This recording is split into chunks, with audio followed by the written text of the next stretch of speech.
ఇరాన్పై Israel America యుద్ధం కొనసాగుతోంది. మరికొన్ని దేశాలు రంగంలోకి దిగాయి.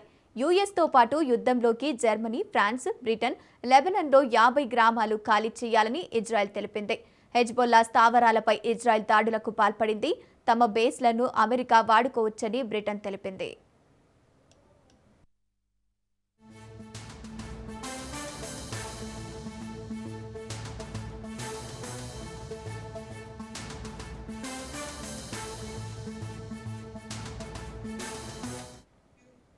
అమెరికా ఇజ్రాయెల్ దాడులకు ఇరాన్ ప్రతిదాడులకు పాల్పడుతోంది.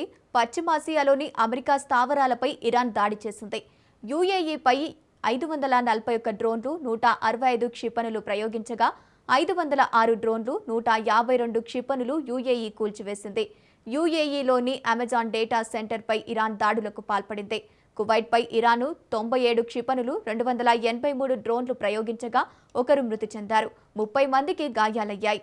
45 క్షిపణులు, 9 డ్రోన్లను బెహ్రాన్ కూల్చివేసింది. ఖతార్పై 66 క్షిపణులు ఇరాన్ ప్రయోగించింది.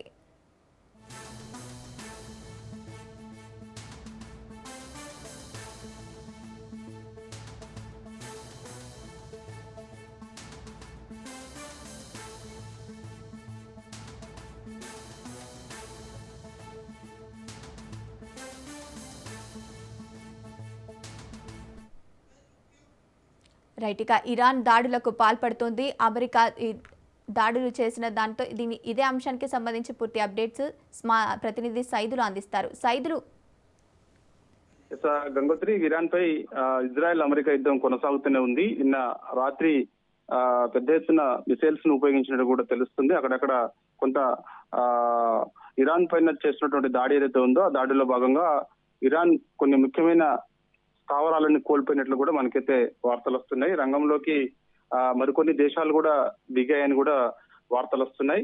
యుఎస్ తో పాటు యుద్ధంలోకి జర్మనీ, ఫ్రాన్స్, బ్రిటన్ ఈ 3 దేశాలు మద్దతు తెలిపినట్లు కూడా తెలుస్తుంది. అమెరికాకు పూర్తి సహకారం అందిస్తామని ముందుకు వచ్చినట్లు కూడా చెప్తున్నారు.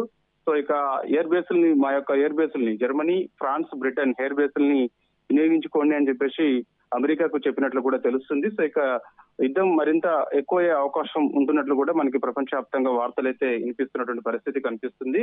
లెబనాన్లోని 50 గ్రామాలని ఇజ్రాయెల్ ఖాళీ చేయాల్సిన పరిస్థితికి వచ్చింది. ఎందుకంటే మనకి ఇరాన్ పై చేస్తున్నటువంటి దాడి ఏదైతే ఉందో ఆ ప్రతీకార దాడి ఇరాన్ చేస్తున్న నేపథ్యంలో ఇజ్రాయెల్ బోర్డర్ పరిధిలో ఉన్నటువంటి దాదాపుగా 50 గ్రామాలని ఖాళీ చేయాలని చెప్పేసి ఆదేశాలు జారీ చేయడం జరిగింది. వారందరినీ కూడా స్థానికంగా ఉన్నటువంటి కొన్ని ఎటువంటి ఇబ్బందులు తలెత్తకుండా ఉన్నటువంటి స్థావరాలకి తరలిస్తున్నట్టు కూడా తెలుస్తుంది. సురక్షిత ప్రాంతాలకు తరలించిన తర్వాత వారికి అన్ని సౌకర్యాలు కూడా ఏర్పాటు చేసేందుకు ఇజ్రాయెల్ దేశం అన్ని విధాలుగా ముందుకు వచ్చినట్టు కూడా తెలుస్తుంది.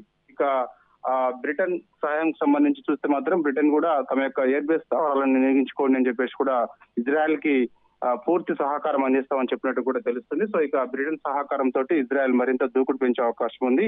సో ముఖ్యంగా ఇరాన్ పైన మాత్రం కంటిన్యూగా దాడులు కొనసాగుతూనే ఉంటాయని చెప్పేసి అధికారిక ప్రకటన డొనాల్డ్ ట్రంప్, అమెరికా అధ్యక్షుడు డొనాల్డ్ ట్రంప్ చేయడం జరిగింది.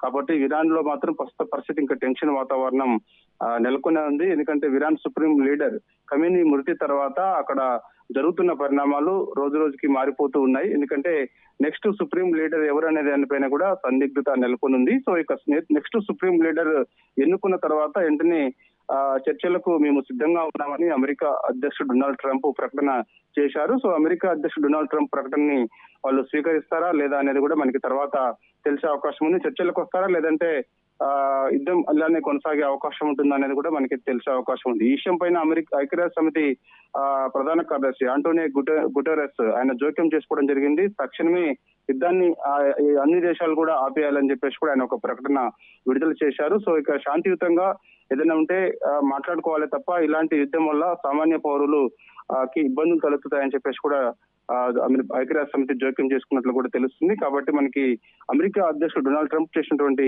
ప్రతిపాదన ఏదైతే ఉందో ఆ ప్రతిపాదనని ఆమోదించేందుకు ముందుకు వస్తుందా మరి లేదా అనేది కూడా చూడాలి. ఇరాన్ మాత్రం ప్రతి దాడులను తిప్పుకొడుతూనే ఉంది. కానీ ఇరాన్ పైన మాత్రం పెద్ద ఎత్తున అమెరికా అదేవిధంగా ఇజ్రాయెల్ తో పాటుగా మిగిలిన దేశాలన్నీ కూడా ఇజ్రాయెల్ కి అమెరికాకి మద్దతు ఇచ్చాయి కాబట్టి మరింత దూకుడు పెంచి ఇరాన్ పైన దాడి చేసే అవకాశం అయితే స్పష్టంగా కనిపిస్తుంది. పశ్చిమాసియాలోని అమెరికా స్థావరాలపైన ఇరాన్ మాత్రం దాడి చేస్తూనే ఉంది. ముఖ్యంగా అమెరికా స్థావరాలను టార్గెట్ గా చేసుకుంటుంది. అమెరికా ఎయిర్ బేస్లు ఎక్కడైతే ఉన్నాయో అక్కడ టార్గెట్ గా చేసుకుని ఇరాన్ దాడులు చేస్తూ ఉంది. ఆ దాడుల్ని మేము ఎప్పటికప్పుడు తిప్పికొడుతున్నామని అమెరికా ప్రకటన చేస్తూనే ఉంది. ముఖ్యంగా పాకిస్తాన్ లో ఉన్నటువంటి అమెరికా ఎయిర్ బేస్ స్థావరం పైన నిన్న దాడి జరిగింది. సో మరోసారి దాడి జరగవచ్చు అని చెప్పేసి కూడా అనుమానాలు రేకెత్తిస్తున్నాయి. కాబట్టి సో అప్రమత్తంగా ఉండాలని చెప్పేసి కూడా అమెరికా ఎయిర్ బేస్ స్థావరాలు ఎక్కడైతే ఉంటాయో ఆయా దేశాల సంబంధించిన ప్రతినిధులకు ఒక హెచ్చరిక అమెరికా జారీ చేయడం కూడా జరిగింది. ఎందుకంటే ఇరాన్ ఎప్పుడు అమెరికా ఎయిర్ బేస్ ను టార్గెట్ గా చేసుకుని దాడులు చేస్తుంది కాబట్టి సో అందుకు ప్రతి దాడులు కూడా అంతే స్థాయిలో ఉండాలని చెప్పేసి కూడా హెచ్చరిక చేసినట్టు కూడా తెలుస్తుంది.